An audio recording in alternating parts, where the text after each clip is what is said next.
Yeah, that's a really good question.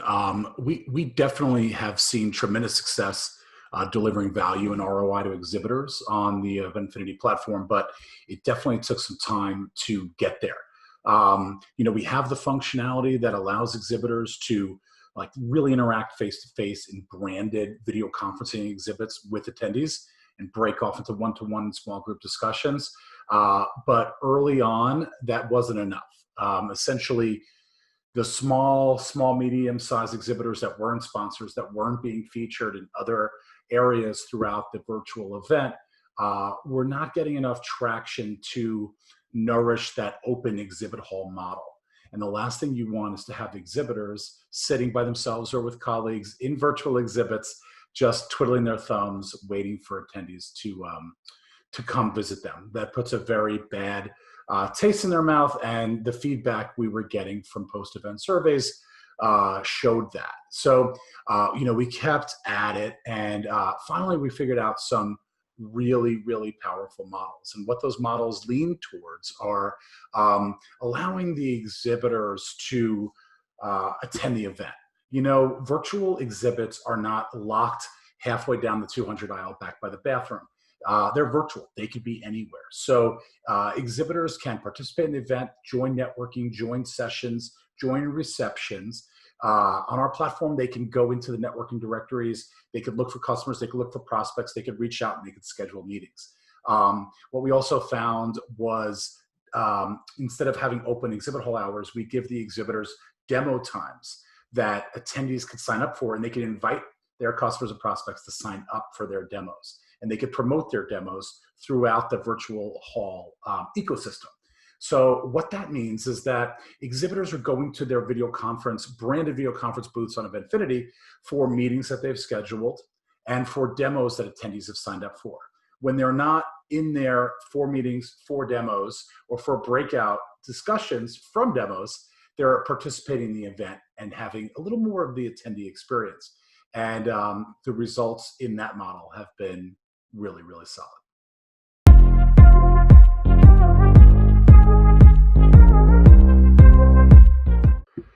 It's funny with hybrid events. We talk to so many event organizers that come to Evenfinity trying to plan for 2021, when hopefully we can get back to a version of live or hybrid event.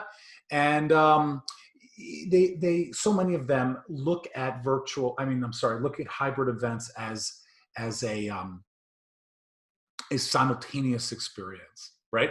You have your live event and it's sort of being broadcast to a virtual audience that could not make it. And when we're playing through the scenarios, we're playing through the models, that's a tough one, because when you really think about it, your live event needs to be the right type of live event for the size of the audience that's getting there. So if 30-40% of your audience is going to be able to be there live, it can't be the same event that it was when it was designed for the 100% of the audience. It has to be the right type of event that could stand on its own for that percentage of your total audience. Then the idea of broadcasting that virtual event broadcasting that live event to your virtual audience is very costly and complex. And what really happens is that you're shortchanging your most loyal audience that's at your live event, because they can't really successfully navigate your live event and your virtual event at the same time. So what we feel hybrid events will be are have a great live event, maybe broadcast some key content features like opening sessions and keynotes to a virtual audience, but then have a virtual event after your hybrid event. So maybe days after, or the next week is virtual week. So that, let's say, for example, an exhibitor at your live event could have a great live event and pay attention and be fully invested in that live event to the people around them.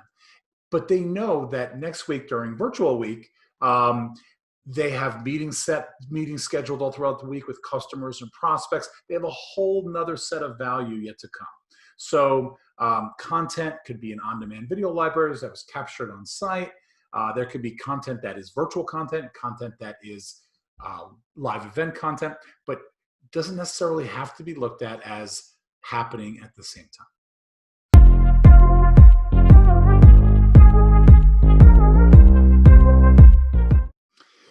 Yeah, keeping attendees engaged throughout the full agenda while they're working at distance is certainly a challenge, especially for multi-day events. Some approaches that I could recommend is one we call the Netflix approach, which is you know, tying content together. For example, when you're watching Netflix, when a program ends, the next one just starts before you know it.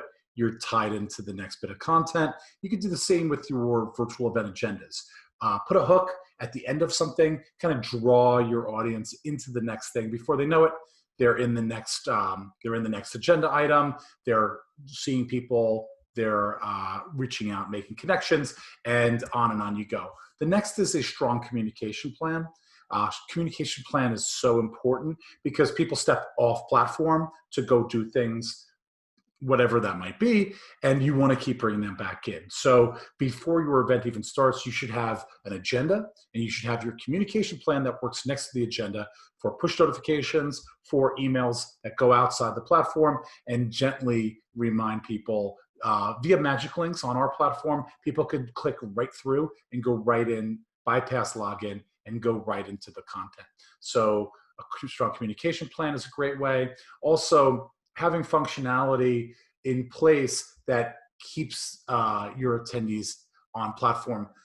Great examples are scheduled meetings and enrollable agendas. If attendees are on platform, but there's windows of time throughout the day where they have meetings scheduled with other industry colleagues, they'll tend to stick around because, hey, in 20 minutes, I have a couple of meetings, so I'm going to stay in platform for that. Also, enjoyable breaks between the work. So if you have fun receptions midday, during lunch, yoga, meditation breaks, just some different fun stuff infused throughout the day. Folks will come out of the work, want to go check out those things. Next thing you know, they're seeing people that they know. On Eventfinity, again, they can message people as they see them and jump into video conference catch-ups with them. And that kind of keeps them in platform and ties their experience to their next key agenda item after.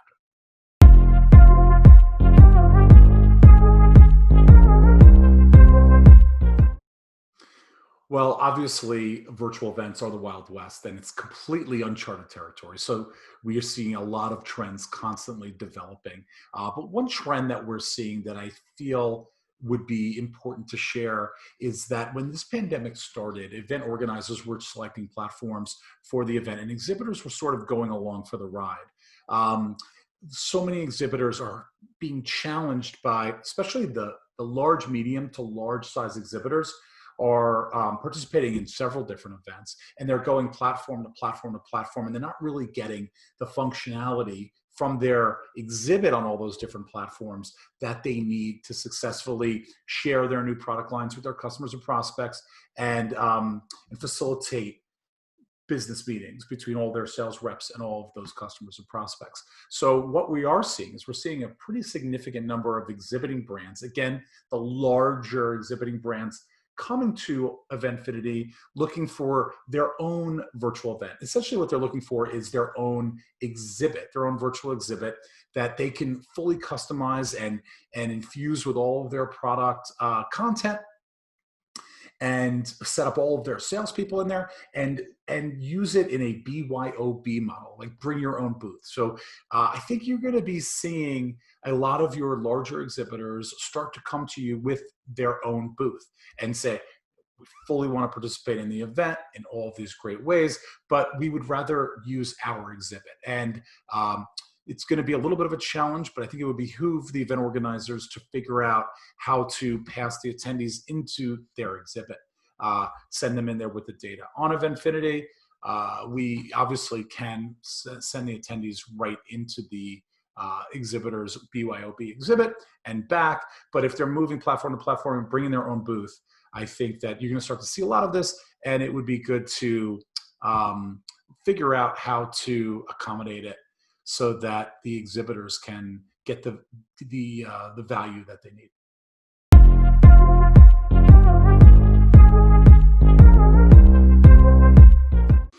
Well, there's obviously a lot of advice that that we would be giving event organizers, because this is a big challenge for them. Transitioning their live event to virtual is a very daunting task, and your team members, though absolute pros at putting on your live events that have been doing it for years and can do it in their sleep, um, the virtual event medium is new to them.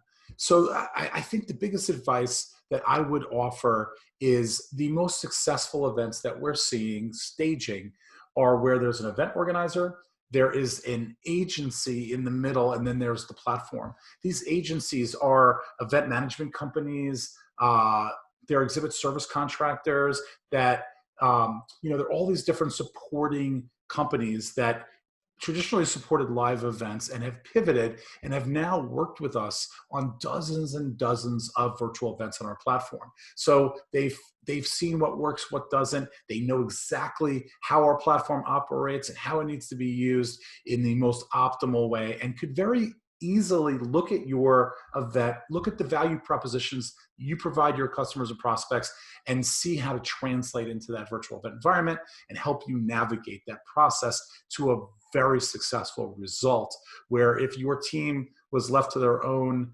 devices as not yet experts at virtual events, in some cases, they may not be able to get so clearly and directly to such a successful result.